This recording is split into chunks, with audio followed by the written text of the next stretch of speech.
नमस्कार, बड़ी बहस मध्य प्रदेश में आपका स्वागत है। मैं हूं आपके साथ पराग गुप्ता।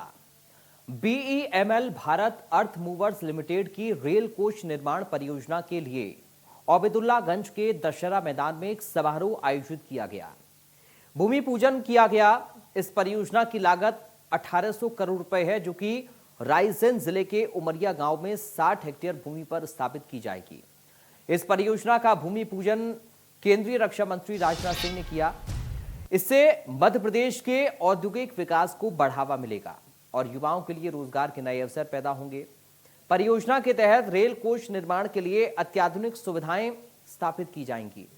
मध्य प्रदेश के जिला रायसेन में 1800 करोड़ रुपए की लागत से बनने वाली BEML rail hub for manufacturing इकाई के शिलान्यास कार्यक्रम में president and CMD BEML Shantanu Rai ने कहा कि बीईएमएल ने 61 साल से देश को रेल खनन और महत्वपूर्ण परियोजनाओं को आगे बढ़ाया है। साल 1964 से बीईएमएल की शुरुआत हुई और ये कंपनी रक्षा, रेल और खनन क्षेत्र में कार्य करती है। केंद्रीय रक्षा मंत्री राजनाथ सिंह ने कहा कि देश तरक्की की राह पर बढ़ रहा है। जो गति शिवराज सिंह चौहान ने प्रदेश को दी थी, उसको डॉक्टर मोहन यादव आगे बढ़ा रहे हैं। 18 करोड़ के निवेश के साथ इस परियोजना का शुभारंभ यहां हो रहा है और इससे 5000 से अधिक लोगों को यहां रोजगार मिलेगा। इतने अल्प समय में मध्य प्रदेश को 20 लाख करोड़ का निवेश प्राप्त हुआ। मध्य प्रदेश सरकार ने 48,000 हेक्टेयर भूमि का बैंक भी तैयार किया है। उद्योगों को लाना हमारे मध्य प्रदेश का संकल्प है और कार्यक्रम को संबोधित करते हुए मुख्यमंत्री डॉक्टर मोहन यादव ने कहा कि फरवरी महीने में भारत सरकार की बीईएमएल के लिए जमीन देखी और अब इसका भूमि पूजन भी हो गया। सरकारी कामकाज में तेजी का ये उदाहरण है। मध्य प्रदेश को पिछले 2 दिन के अंदर 3600 करोड़ की सौगात मिली है। बीईएमएल रक्षा उत्पादन का काम करती है, लेकिन मध्य प्रदेश में ये इकाई मेट्रो के रेल के डिब्बे बनाने का काम करेगी। उन्होंने कहा कि मध्य प्रदेश में डिफेंस कॉरिडोर बनाने के लिए हजारों एकड़ जमीन निकालकर रखी है और उम्मीद है कि रक्षा मंत्री के माध्यम से जिस तरह बीईएमएल के रूप में सौगात मिली है, इस तरह की सौगातों का सिलसिला चलता रहेगा। मध्य प्रदेश को रेल कोच इकाई की बड़ी सौगात मिली है। ओबेदुल्लागंज में BEML rail hub for manufacturing इकाई को करीब 64 एकड़ में तैयार किया जाएगा और इस इकाई के संचालन से प्रत्यक्ष और अप्रत्यक्ष रूप से हजारों रोजगार सृजित होंगे, जिससे कि प्रदेश के युवाओं को अपने ही राज्य में उच्च स्तरीय औद्योगिक रोजगार उपलब्ध होंगे। साथ ही यहां पर विकसित होने वाली तकनीकी क्षमताएं प्रदेश को हाई स्पीड रेल और मेट्रो निर्माण के वैश्विक बाजार में प्रतिस्पर्धी बनाएंगी। आज इसी मुद्दे पर विस्तार से होगी बात। चर्चा के लिए कुछ खास मेहमान जुड़ेंगे, लेकिन उससे पहले मध्य प्रदेश को सौगात मिलने पर केंद्रीय रक्षा मंत्री और मुख्यमंत्री ने क्या कुछ कहा है, जरा सुनिए। बहनों भाइयों, अब यह लगता है कि शायद कुछ वर्षों के बाद इस मध्य प्रदेश को लोग मॉडर्न प्रदेश कहना शुरू कर देंगे सारे हिंदुस्तान में। यह मध्य प्रदेश ही नहीं बल्कि मॉडर्न प्रदेश है। आज रेल कोच फैक्ट्री का शिलान्यास हुआ है और इसका नाम भी माने सृष्टि के रचयिता ब्रह्मा जी के नाम पर रखा गया है। माने इस यूनिट की कितनी अहमियत है। नाम देने में भी पूरी सावधानी बरती गई है। सोच समझकर इस इकाई का नाम रखा गया है, क्योंकि आप जानते हैं सृष्टि का निर्माण यदि किसी ने किया था तो ब्रह्मा जी ने ही किया था। इस आदिकर्ता सृष्टि के रचयिता के नाम पर इस यूनिट का नाम रखा गया है। यहां रेल के डिब्बों का निर्माण तो होगा ही, साथ ही रेलवे के और भी अलग अलग प्रोडक्ट्स, रेलवे के अलग अलग और भी सारी सामान यहां पर बनाए जाएंगे। और मुझे बताया गया है कि 1800 करोड़ रुपया इस काम में लगेगा। और बहनों भाइयों, जो मुझे जानकारी दी गई है उस आधार पर मैं विश्वास के साथ कह सकता हूं 2 साल के अंदर यह काम पूरा होकर रहेगा और यह फैक्ट्री यहां पर जगमगाती हुई आपके नजरों के सामने होगी। के माध्यम से जो लाभ मिल रहे हैं, इसकी मैं बात करूं अगर, तो केवल हमारे इसी इंडस्ट्रियल बेल्ट से 5,000 से ज्यादा लोगों को रोजगार मिलेगा। जोरदार अभिनंदन करें अपने इस क्षेत्र के नए प्रकार के रोजगार की गंगोत्री हमारे घर आने वाली। और माननीय कृषि मंत्री जी ने कहा है कि बाढ़ के कारण से कुछ हमारे किसानों को तकलीफ हुई है, तो कलेक्टर यहां रायसेन के मौजूद हैं। जो जो परेशानी आएगी वो सारी परेशानी सरकार के माध्यम से हम आपके साथ हैं। कोई परेशानी हमारे क्षेत्र के लोगों को होना नहीं चाहिए। जो मदद होगी सरकार पूरी करेगी। आप उनके अपने पट्टों से लगा करके, एक और आपने बात कही है कि फॉरेस्ट के कारण से, नगरपालिका के अध्यक्ष भी मौजूद है, कुछ पट्टों का इशू है और साथ साथ कुछ स्कूल के लिए, हॉस्पिटल के लिए, कॉलेज के लिए हमारी सरकार तो लगातार यही काम कर रही है। किसी क्षेत्र में कोई कमी नहीं आने देंगे। निश्चित रूप से उनको पट्टे भी दिलाएंगे, मकान भी बनवाएंगे और स्कूल कॉलेज के लिए जो धनराशि चाहिएगी वो भी देने की यहीं से घोषणा करता हूं। अपने इस रायसेन के लिए कोई तकलीफ आने वाली नहीं। 61 वर्षों से बीएमएल लिमिटेड ने राष्ट्र को रक्षा, रेल एवं मेट्रो, खनन एवं निर्माण तथा बुनियादी ढांचे के क्षेत्रों में विकास एवं विस्तार प्रदान करते हुए महत्वपूर्ण परियोजनाओं में देश को अभूतपूर्व योगदान दिए हैं। यह देश की एकमात्र सार्वजनिक उपक्रम कंपनी है जो 3 प्रमुख विविध उभरते क्षेत्रों में कार्यरत है। बीएमएल ने अपनी यात्रा की शुरुआत सन 1964 में बेंगलुरु में रेल कोच विनिर्माण संयंत्र की स्थापना के साथ की। इसके उपरांत वर्ष 1966 में कोलार गोल्डफील्ड्स में heavy earth moving manufacturing equipment के निर्माण इकाई स्थापित की गई। वर्ष 1985 में रक्षा उपकरण निर्माण हेतु मैसूरू में एक इकाई स्थापित हुई, जिसका 1991 में डीजल इंजन के विनिर्माण हेतु विस्तार किया गया। मेट्रो कोच निर्माण के उद्देश्य से वर्ष 2000-2001 में बेंगलुरु में स्थापित रेल कोच निर्माण इकाई का विस्तार किया गया। इस वक्त 2 खास मेहमान हमारे साथ जुड़ रहे हैं। सीधा आपका परिचय करा दें। बीजेपी से प्रवक्ता कर्नल निशान है। कर्नल निशान, आपका स्वागत है। कांग्रेस से प्रवक्ता हिमानी सिंह है। हिमानी सिंह जी, आपका स्वागत है। सबसे पहले कर्नल निशान जी, शुरुआत में आपके साथ ही कर रहा हूं। ये जो एक नई सौगात प्रदेश के लिए मिली है, इसको हम किस नजरिए से देखें? पहला रिएक्शन आज की चर्चा में आपका। देखिए, सबसे पहली चीज तो ये है कि अगर ये सौगात के रूप में आप ले रहे हैं तो सौगात मिली है मध्य प्रदेश को। 1800 करोड़ रुपए के निवेश से भारत अर्थ मूवर्स लिमिटेड ने जो रेल कोच फैक्ट्री की स्थापना वहां पे की और कार्य शुरू हो गया है।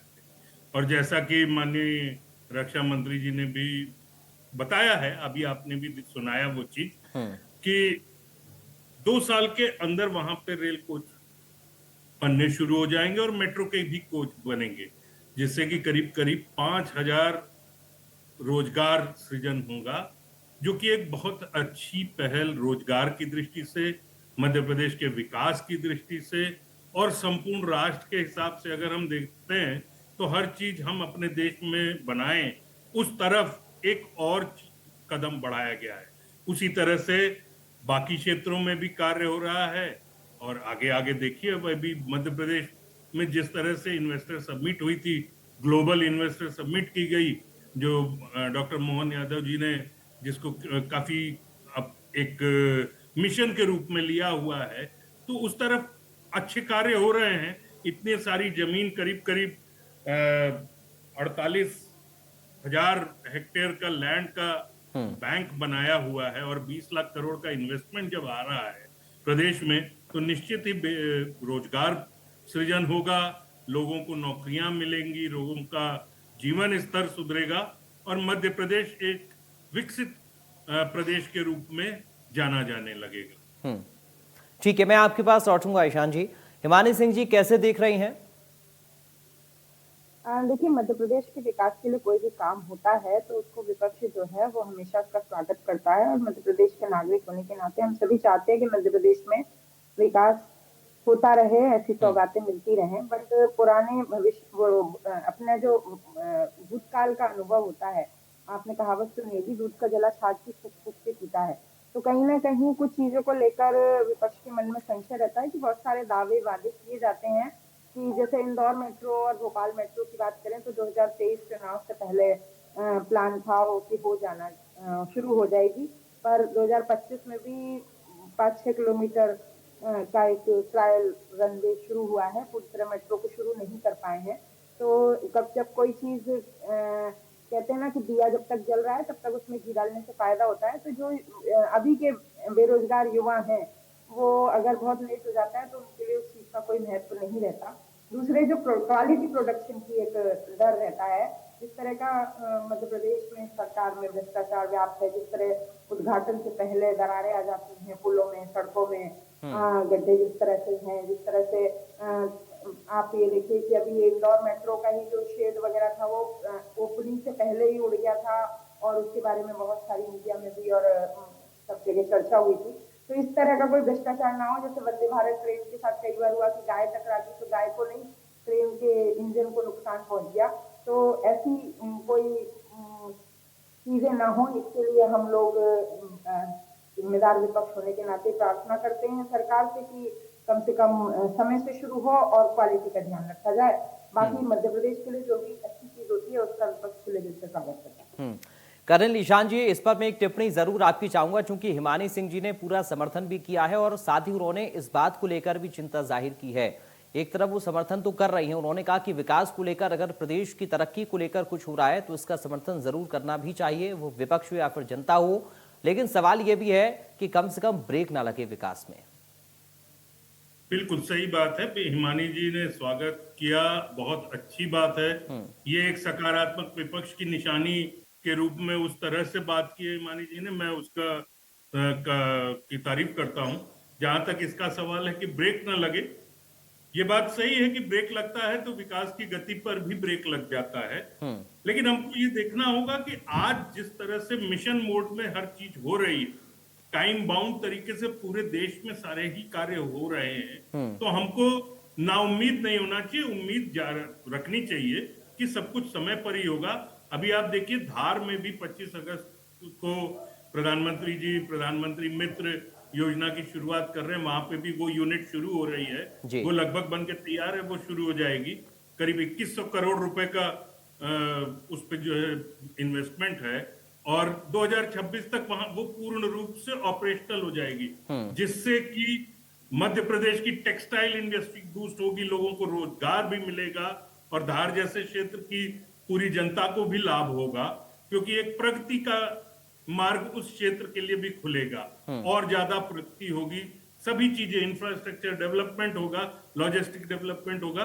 तो हमको ना उम्मीद ना होके हिमानी जी जिस तरह से कह रही हैं, तारीफ कर रही हैं, जो सकारात्मक कदम उठाया गया है, तो उस तरफ ही सोच रखनी चाहिए और सकारात्मक सोच रख के कि सारी चीजें समय पर ही पूरी होंगी, यही आशा और उम्मीद रखनी चाहिए।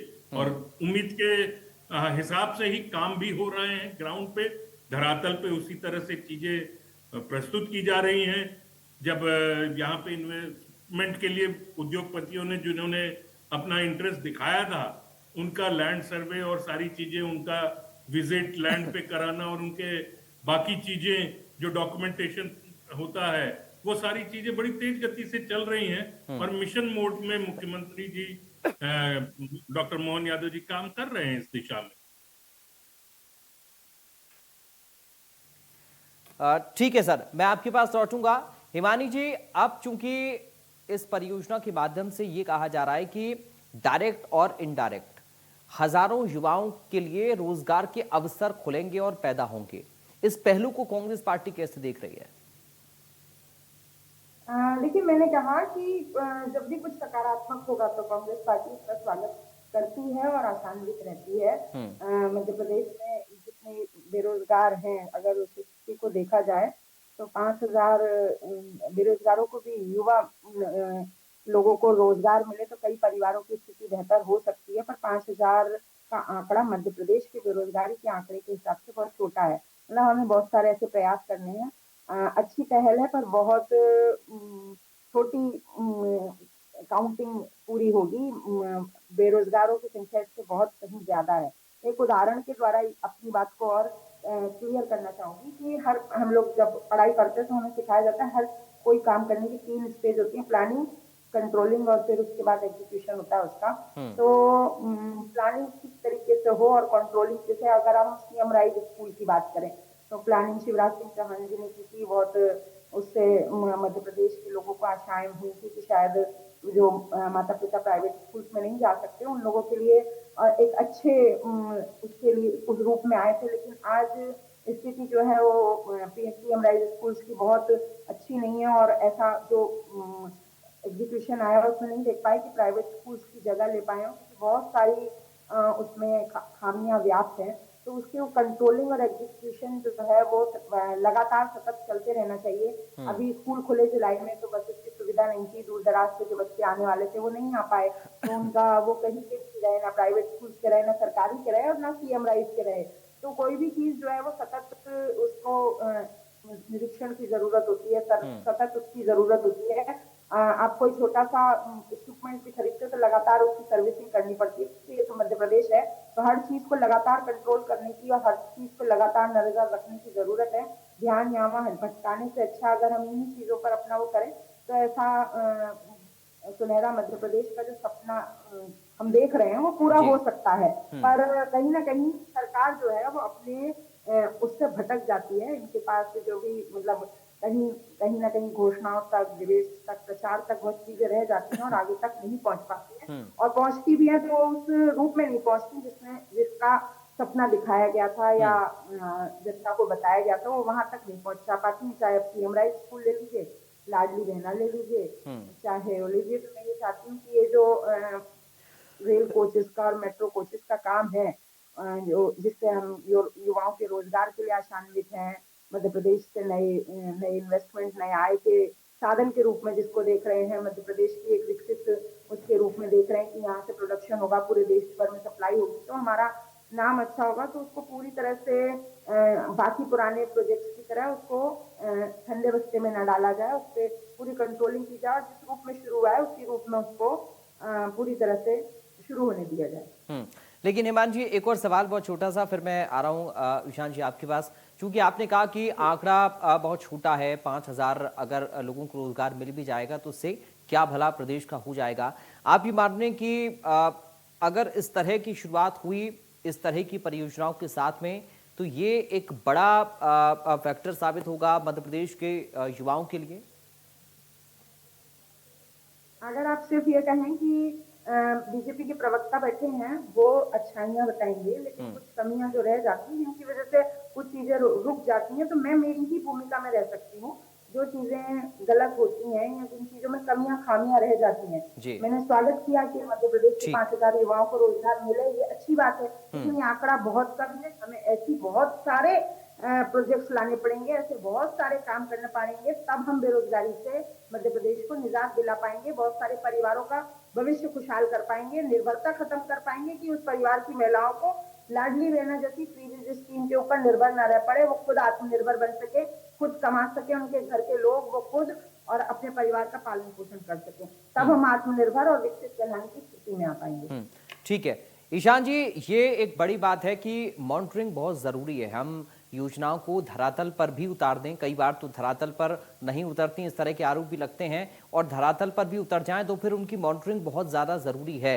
अगर मॉनिटर उनको सही तरीके से नहीं किया जाए तो शायद हम उस लक्ष्य को हासिल नहीं कर पाते हैं जिस लक्ष्य के साथ में, जिस सोच के साथ में हमने उसे शुरू किया था। ईशान जी, इस पर कैसे आप देख रहे हैं मानिक जी की बात को? बिल्कुल, मैं पूर्ण रूप से सहमत हूं कि planning, monitoring, execution and then production, ये 4 स्टेजेस आ जाती है। प्लानिंग हमने की, ग्लोबल इन्वेस्टर समिट के बाद जब प्लानिंग की गई, वहां पे सारे लोग आए, उसके बाद एक चीज चीफ सेक्रेटरी साहब ने, जैन साहब ने भी बोली थी और सीएम ने भी बोली थी, और जिसपे अमल भी हो रहा है, ये भी मैं बता देता हूं कि हर हफ्ते जो प्रिंसिपल सेक्रेटरी पर्टिकुलर डिपार्टमेंट के हैं उनके अंडर में उनके वो मॉनिटरिंग करेंगे और मीटिंग करेंगे, और हर 15 दिन में 10 दिन में चीफ सेक्रेटरी के लेवल पे और उसके बाद मुख्यमंत्री के लेवल पे।